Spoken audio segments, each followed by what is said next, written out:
நண்பர்களுக்கு வணக்கம். யாழ்ப்பாணத்தில் நீங்கள் ஒரு காணி அல்லது வீடு தேடுறீங்கள்.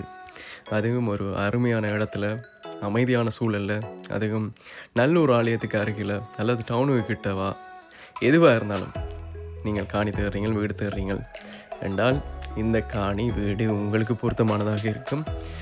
வேற எங்கேயும் இல்ல, கச்சேரி நல்லூர் ரோட்ல தான் இந்த வீடு அமைஞ்சிருக்கு. நிலத்தின் அளவு பார்த்தீங்கன்னா 3 பரப்பு காணியில் அமைந்த வீடு விற்பனைக்கு வந்திருக்கு. ஓனர் மூலமாக இந்த காணிக்கு மட்டுமே விலை கேட்டிருக்கீங்கன்னா, அதாவது வீடு இடைக்கால வீடு தான். ஆனால் நல்ல கண்டிஷனாக இருக்குது. இந்த வீடு நீங்கள் வாங்கின உடனே பயன்படுத்தக்கூடிய கண்டிஷனில் தான் இந்த வீடு அமைஞ்சிருக்கு.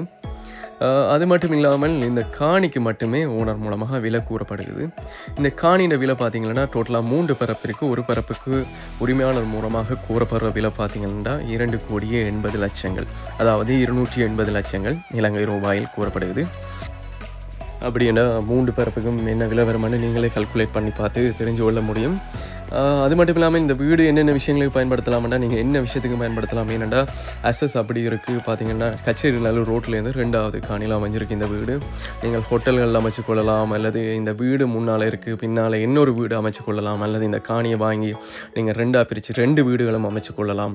புதிய மாளிகை மாதிரியான உங்களுக்கு பிடித்த மாதிரியான ஒரு வசந்த மாளிகை ஒன்று அமைக்கணும், அல்லது உங்களுடைய துணைவியாருக்கு பிடிச்ச மாதிரி ஒரு கனவு இல்லத்தை அமைக்கணும். ஒரு அருமையான இடத்துல அது வேணும்.